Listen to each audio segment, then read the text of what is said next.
Namaskar and welcome to Sansad Television. I am Vishal, Dahiya and you're watching the news. Let's begin with the headlines first. Union Cabinet approves hike in minimum support price of raw jute by 250 rupees, revival of 3 units of Hindustan Fertilizers and amalgamation of 3 municipal corporations in Delhi. India's road infrastructure will be on par with America by 2024, asserts Union Transport Minister Nitin Gadkari in Lok Sabha. The House also discusses demands for grant for civil aviation for 2022-23.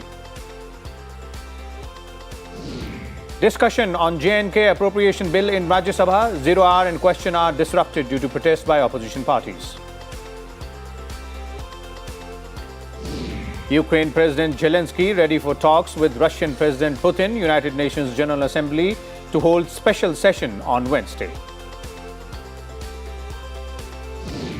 World Water Day today. Vice President appeals to use water carefully. Prime Minister calls for pledge to save every drop of water.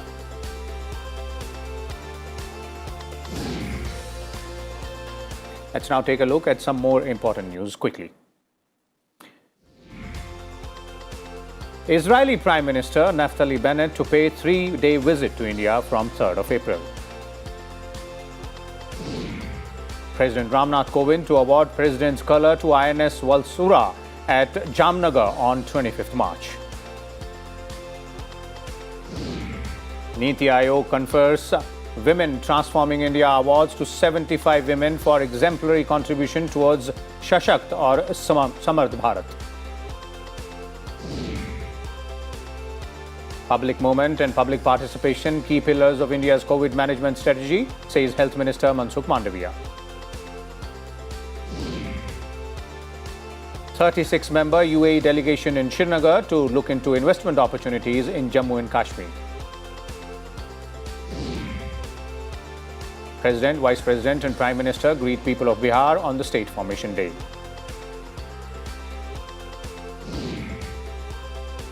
West Bengal governor says state in the grip of a culture of violence after 8 people were killed in Rampurhat village of the state. Government tells Lok Sabha every Indian legally bound to reply to census queries, all steps being taken to carry out the National Population Register exercises smoothly. The Supreme Court permits registration of BS6 light and heavy diesel vehicles used for public utility and essential services.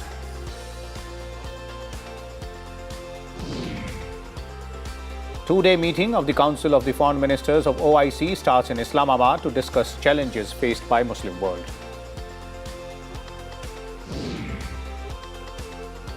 Time now for some news in detail. The Cabinet Committee on Economic Affairs, chaired by Prime Minister Modi, approved the proposals to extend applicability of the new Investment Policy 2012 for 3 units of Hindustan Urvarak and Rasayan Limited. These include Gorakhpur, Sindri and Barauni plants. HURL will revive the gas-based urea plants with a capacity of 12.7 lakh metric tons per annum at a cost of 25,120 crore. The commissioning of the 3 plants will fulfill demand for urea in Uttar Pradesh, Bihar, Jharkhand, Chhattisgarh, Madhya Pradesh, West Bengal and Odisha. The CCEA also approved the minimum support price for raw jute for 2022-23 at 4,750 rupees per quintal, which is an increase of 250 rupees compared to the previous year. The decision is aimed at ensuring better remuneration to jute growers and promoting quality of jute output. Jute Corporation of India will be the centre's nodal agency for the price support. The Union Cabinet further approved a bill to amalgamate 3 municipal corporations in Delhi. The Delhi Municipal Corporation Amendment Bill could be introduced in the current budget session of Parliament. The merged entity is expected to ensure an equitable distribution of financial resources, which will reduce expenses and liabilities. In 2011, the erstwhile Municipal Corporation of Delhi was split up into South Delhi Municipal Corporation, North Delhi Municipal Corporation and East Delhi Municipal Corporation. Prime Minister Narendra Modi reiterated his call to save every drop of water on World Water Day. He said it was heartening to see water conservation becoming a mass movement in the last few years. The Prime Minister said the Jal Jeevan mission has been very effective, and with the participation of people, the aim of providing Har Ghar Jal will soon be fulfilled. Under the Jal Jeevan mission so far, more than 9.24 million rural households have been provided with tap water connections. The Vice President and the Speaker of Lok Sabha also congratulated the countrymen on this occasion.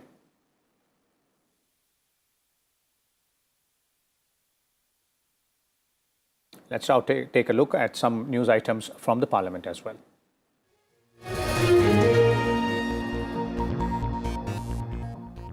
The Rajya Sabha on Tuesday took up the Jammu and Kashmir Appropriation Bill 2022 for consideration and return. Finance Minister Nirmala Sitharaman moved the bill to the upper house for consideration. Initiating the discussion, Vivek Tankha of Congress said economic activity has been severely impacted in Jammu and Kashmir. BJP's Anil Jain said NDA government has removed all the impediments to the progress of Jammu Kashmir. आपको समझ आएगा how much they want to invest in Kashmir. But to invest in Kashmir, you first have to create a climate for them. If there's no climate for them, who's going to invest? आप वहां शिकारे वालों से पूछिए, उनकी हालत क्या है? आप वहां के बोटमैन से पूछिए, उनकी हालत क्या है? आप वहां जो वहां पर जो घोड़े वाले हैं, पोनी वाले हैं, जो ढोते हैं सामान, उनसे पूछिए, उनकी हालत क्या है? बैक टू विलेज कार्यक्रम के अंतर्गत 23,434 युवाओं को 407 करोड़ रुपए का प्रावधान किया गया। माननीय सभापति महोदय, 22-23 के बजट में पर्यटन के लिए 604 करोड़ रुपए का आवंटन किया गया है, जो कि पिछले बजट से 80 करोड़ रुपए अधिक है। टूरिस्ट सेक्टर में बड़े पैमाने पर वृद्धि दर्ज की गई है। 7 साल में पहली बार 2021 दिसंबर में 7 साल में पहली बार 2021 दिसंबर में सबसे ज्यादा टूरिस्ट आए, 1.43 लाख टूरिस्ट आए, और किसी भी बड़े होटल में जगह नहीं मिल रही थी। 100% ऑक्यूपेंसी देखी गई। जहां रेवेन्यू एक्सपेंडिचर के लिए 71,615 करोड़ रखा गया है, वहीं कैपिटल एक्सपेंडिचर पर 41,365 करोड़ का सुझाव है। यानी रेवेन्यू एक्सपेंडिचर 67% और कैपिटल एक्सपेंडिचर 33%। 2/3 बजट का आपके डे टू डे खर्चे और ऐसे खर्चे में जा रहे हैं, जबकि 1/3 सिर्फ इंफ्रास्ट्रक्चर के लिए रखा गया है। Promotion of tourism is another point.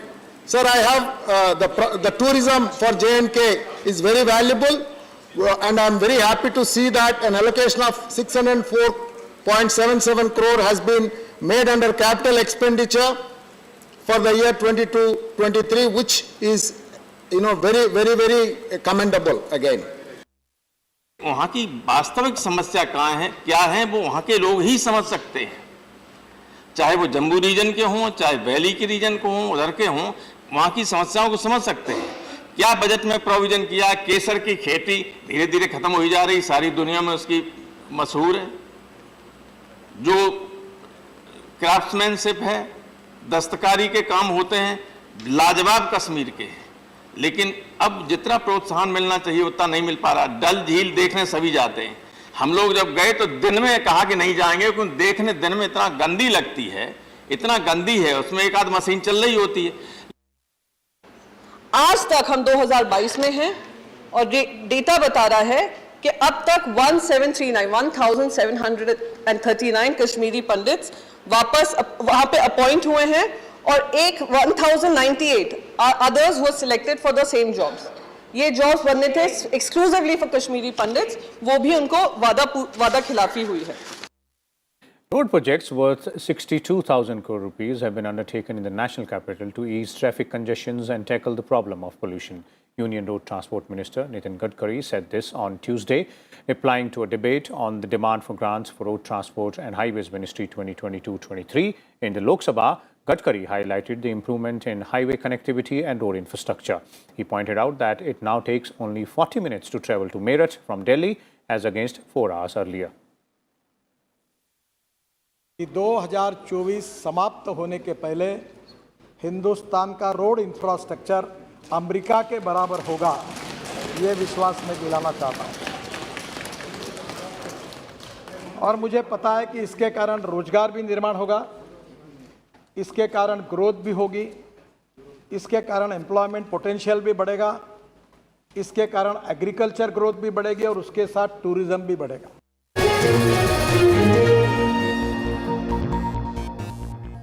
And in some other news, Samajwadi Party President Akhilesh Yadav and party leader Azam Khan resigned from the membership of the Lok Sabha. Akhilesh Yadav submitted his resignation to Speaker Om Birla. Akhilesh was Lok Sabha member from Azamgarh. He was elected from Karhal in the recent assembly elections. On Martyrs' Day tomorrow, Prime Minister Modi will inaugurate the newly constructed Viplavi Bharat Gallery at Victoria Memorial, Kolkata through video conference. He will also address the gathering. On Bihar Divas, Prime Minister Modi greeted the people of the state. He said Bihar is not only rich in historical and cultural heritage, but is also setting new records in development. President, Vice President and Speaker of Lok Sabha also congratulated the people of Bihar on this occasion. Punjab Chief Minister Bhagwant Mann has declared 23rd March as a state holiday to honour the martyrdom of freedom fighter Bhagat Singh. The Chief Minister also passed a resolution to install statues of Bhagat Singh, Dr. B.R. Ambedkar and the first Sikh ruler Maharaja Ranjit Singh. The government also passed a vote on account of 37,120 crore rupees for the first 3 months of 2022-23. The Haryana Assembly passed the anti-conversion bill. Congress leaders staged a walkout during the voting. The bill lays down a 10-year jail term for anyone trying to forcefully convert others. The Andhra Pradesh Speaker suspended 4 Telugu Desam Party MLAs for rest of the Assembly session. B. Ashok, V. Ramakrishna Babu, Ramaraju and A. Satyaprasad were suspended for disrupting the House. Caretaker Chief Minister of Uttar Pradesh, Yogi Adityanath, resigned from the membership of the State Legislative Council. Yogi Adityanath had won the Assembly elections from Gorakhpur city seat with over 1 lakh votes. Yogi Adityanath will take oath as Chief Minister for the second term on 25th of March. Madhya Pradesh Chief Minister Shivraj Singh Chauhan will resume his Jalabhishek program on World Water Day. The program was discontinued for 2 years due to COVID pandemic. The Chief Minister also said that a water conservation campaign will be launched in the state through public participation. Terrorists opened fire on security forces during a cordon and search operation in Srinagar. The constable was injured. The army has cordoned off the area. The Raj Bhavan Garden in Jharkhand is now open for the public. About 2,500 people arrived on the first day. The garden will remain open till 27th of March. Let's take a short break here, and on the other side, we will have some more news for you.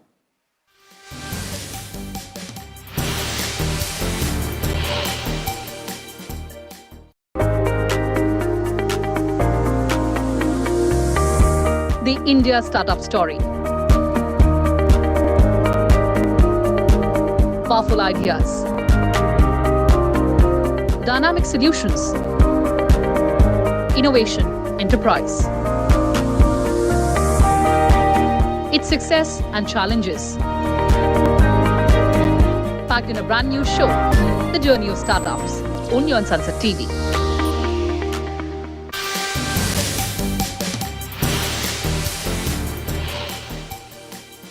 Welcome back. Let's now take a look at some news from the Russia-Ukraine conflict.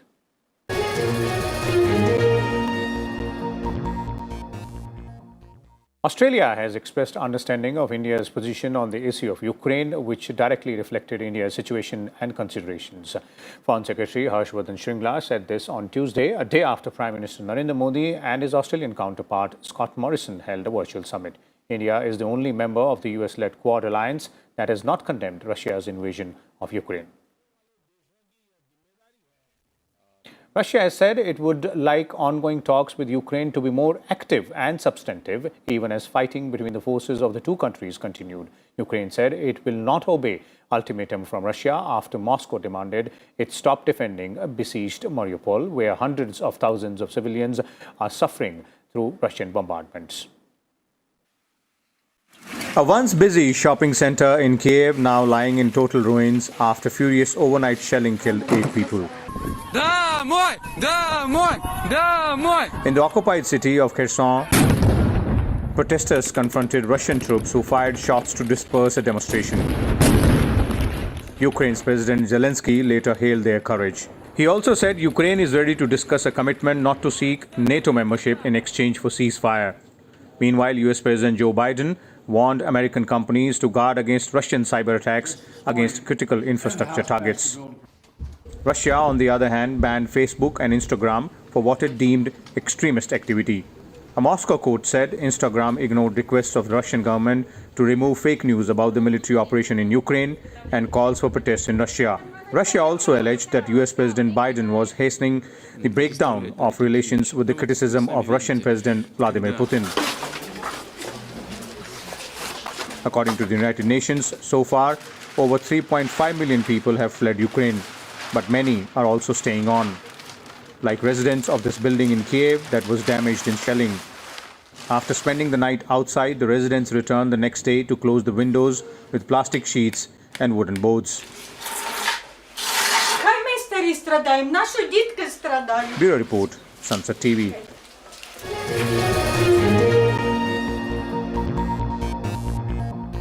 Let's now take a look at some more news from across the world.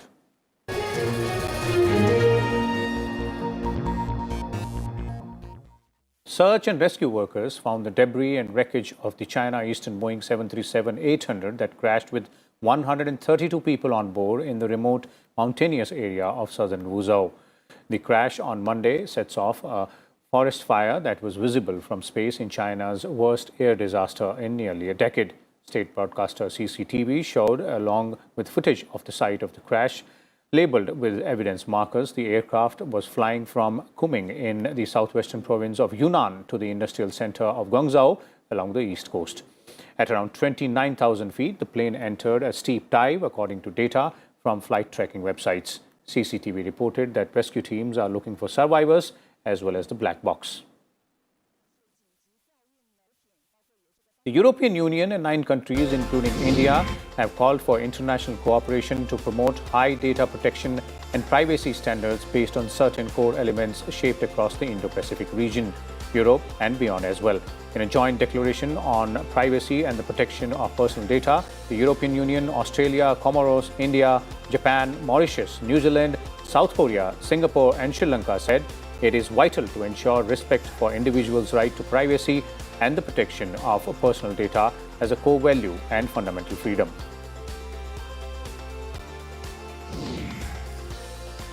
The Crown Prince of Abu Dhabi met with the Egyptian President and the Israeli Prime Minister to discuss repercussions of the Ukraine war. Sheikh Mohammed bin Zayed Al Nahyan, the de facto leader of UAE, met President Abdel Fattah al-Sisi and Israeli Prime Minister Naftali Bennett at the Sharm el-Sheikh town. The meeting comes weeks after Israel sought to mediate between Russia and Ukraine. Egypt and UAE have strong relationships with Russia, although they joined the United Nations General Assembly vote calling on Moscow to halt its invasion of Ukraine. Israeli Prime Minister Naftali Bennett also warned against lifting a terrorism designation on Iran's paramilitary Revolutionary Guard. He called it the biggest and most deadly terrorist organization, adding that unlike the Islamic State group or other groups, an entire country, Iran, is standing behind it. His remarks at an Israeli cabinet meeting come against the backdrop of diplomats trying to salvage the 2015 Iran nuclear deal that will bring Iran back into compliance with limits on its nuclear program. Security staff at 8 German airports, including Frankfurt, walked off their jobs over a pay dispute. The call by workers' union sets the stage for another round of disruption after walkouts at several airports last week. Security staff stuck work at Berlin, Bremen, Hamburg, Hanover, Stuttgart, Dusseldorf and Cologne, Bonn. The strike comes before a 5th round of talks between the union and employers on Thursday. Severe thunderstorms and tornadoes caused damage across parts of North Texas, injuring at least 4 people.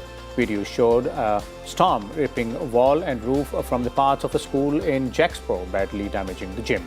The storm also struck the city's animal shelter. There were also reports of some people trapped in collapsed structures, although there were no reports of serious injuries.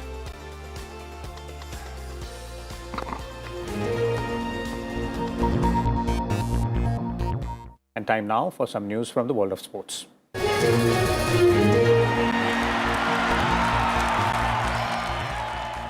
Starting with cricket, India defeated Bangladesh by 110 runs and have kept their hopes alive to make it to the semi-finals of the Women's World Cup being played in New Zealand. Batting first, India made 229 for 7 in what seemed close to a par score. The Indian bowlers, however, restricted Bangladesh to only 119, thus giving their team a much-needed win with a big margin.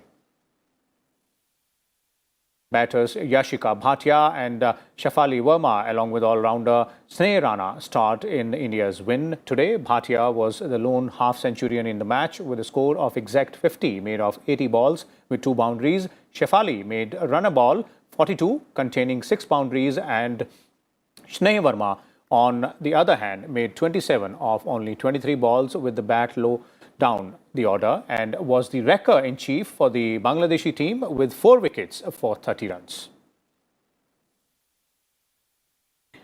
Today's win with a big margin will help India and may ultimately prove decisive for Mithali Raj's team going forward. 2 teams, Australia and South Africa, are certain to make their semi-finals. India is presently placed 3rd on the points table but needs to win against South Africa to be confident of entering the semi-finals. India has 3 wins and 3 losses from 6 matches in the tournament, with the best net run rate of plus 0.768 among the contenders. The other 3 teams in the running for a last 4 spot are West Indies, England and New Zealand. Australia today defeated South Africa, the only other unbeaten team of the Women's World Cup 2022. Batting first, South Africa posted a competitive 271 for 5 with opener Laura Walwart top scoring with a 90. So impressive has been Australia with the bat this tournament that it seemed a routine chase, with captain McGlenning again starring with 135 not out. South African bowlers did take 5 wickets, but Australia reached the target with just 28 balls to spare. Continuing with cricket, Pakistan won 90 for the loss of opener Imran ul Haq wickets at end of day 2 in 3rd and final test against Australia being played at Lahore. Australia scored 391 in their first inning with a 135-run 6-wicket partnership between Cameron Green, who scored 79, and Alex Carey, who scored 67. Pacers Shaheen Afridi and Naseem Shah took 4 wickets each for the home team. Pakistani opener Abdullah Shafiq was on 45 and Azhar Ali on 30 at the end of the play on day 2.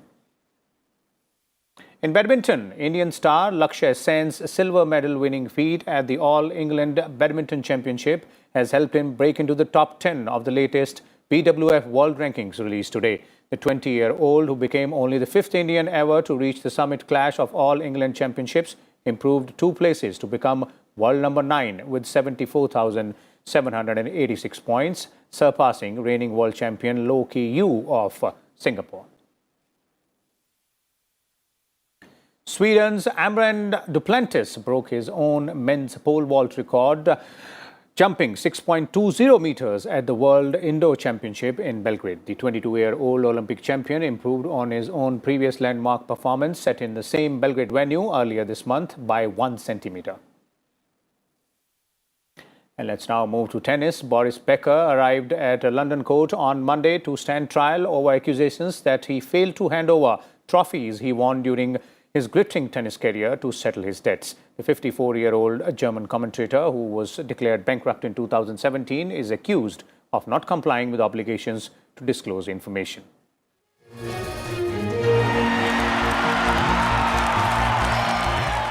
And let's now move on to the world of science and technology.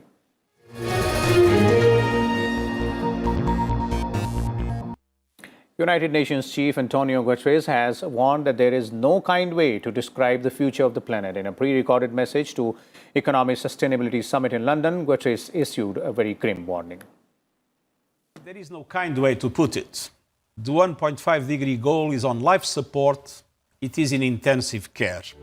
United Nations Chief Antonio Guterres underscored that even though some progress was made at COP26, the problem wasn't solved.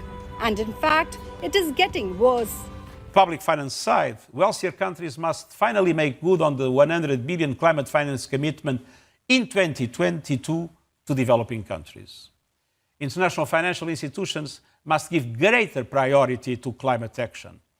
On blended finance, those institutions must partner with private finance for joint investments or give guarantees that will attract much greater volumes of private investment. More creative risk-taking and innovation is needed to unlock the trillions the transition desperately needs. On the private side, we need to see far more investment in the net zero and climate resilient transition of emerging economies. It is the right thing to do and the profitable thing to do. In order to keep the 1.5-degree goal alive, Guterres said the world needs to accelerate the phase-out of coal and fossil fuels, implement a sustainable energy transition, and protect the most vulnerable. So how do we keep 1.5 alive?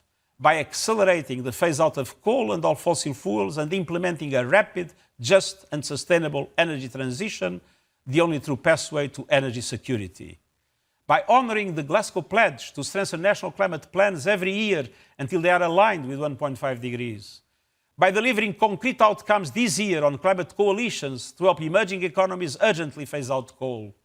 By driving a swift and transformative increase in climate finance with multilateral development banks leading on unlocking the trillions that we know are needed. By speeding up the decarbonisation of major sectors such as shipping, aviation, steel and cement. And by protecting the most vulnerable and ensuring an equal focus on adaptation. That's how we will move the 1.5-degree goal from life support to the recovery room. Bureau Report, Sansad TV.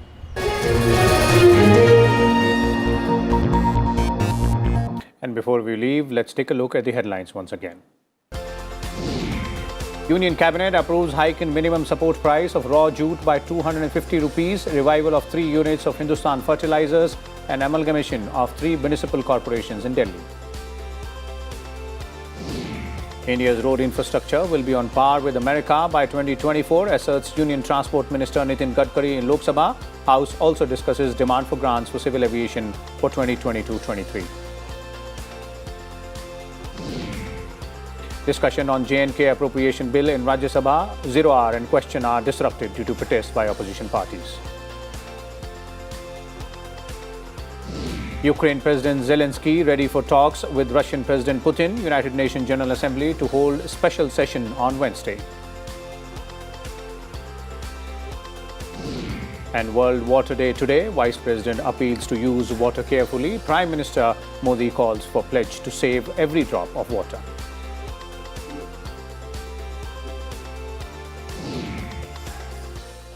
That's all we have in this edition of the news. We'll come back again tomorrow. Till then, keep watching Sansad Television. Thank you.